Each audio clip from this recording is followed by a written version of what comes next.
guys, welcome back to my YouTube channel. So today's video is going to be about 5 mistakes which you should completely avoid for a cabin crew interview, irrespective of if you're appearing for an international or a domestic airline.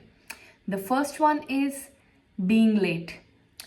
Remember to always be before time for an interview. If they ask you to be at the venue at 10, try to be there by 9:30, 9:35.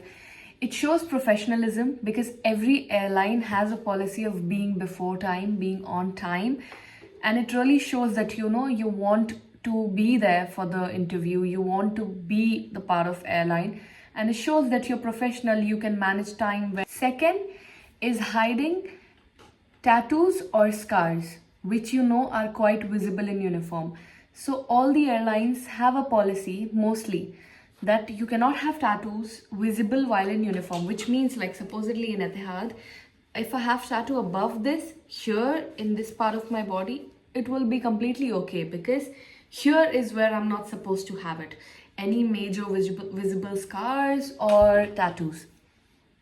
So if you come with like makeup and concealer and everything and try to hide it and lie, eventually they will catch you either in medicals or in training, and then it will give a very negative impact and will lead to direct termination of contract, because tattoos on visible body parts are a big no-no, and even scars for that matter of fact. So if you are not sure about whether or not the scar that you have on your body will be allowed, try to go for the interview and then see whether they accept you or reject you. You can always go back and appear for another airline's interview, but at least you would have some clarity.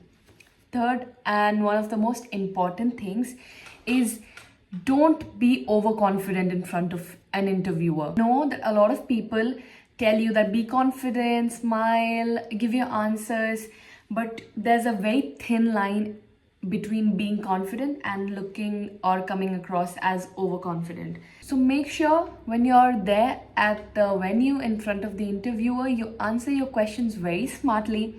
Don't try to cross answer. Don't first listen what the interviewer has to say completely and then try to answer. Don't also, I have noticed in group discussions, a lot of people try to cut each other's statement and jump and try to give their statement first. They want to answer their side first without waiting for others to answer, and it really gives a negative impact in front of the interviewer. It seems like you don't want others to have an opportunity, or you don't like to listen to others. You just want to tell what's there in your mind. So just never ever try to be overconfident. Prepare well, always be patient, listen to others, what others have to say. Prepare your answers before you start speaking, and of course, if you're confident, it will always show in your personality. Now, the fourth thing is lying about yourself, your age, your qualifications, your educational qualifications, or where you have worked in the past. If an airline, usually all the airlines in the world, they run a background check, and if an airline finds out that any piece of information that you give is not true or false, or you have faked it, or you have forged the documents, it's really a big issue, guys. So please avoid doing such things. Avoid making fake certificates, avoid making false statements at your interview or in front of your interviewer, and also avoid providing false documentation. It just gives extremely negative impact, and it's not good for you in the future as well. Like, the airline will straight away never hire you in the future. So don't ever try to do that. Fifth, and which is a very common mistake, is not being well groomed while going for your interview. I have seen so many candidates at interview locations either wearing improper clothes, which is not formal, not wearing stockings, not having proper makeup on, not having proper hair done in a bun. I know that you feel like you're very confident, you can slay the interview, you can clear the interview.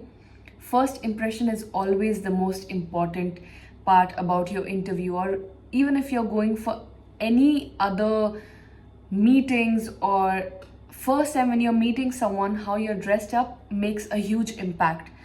and especially for cabin crew interview, because a huge part of cabin crew job is all about looking good, having really good makeup on, being very well groomed, being very presentable.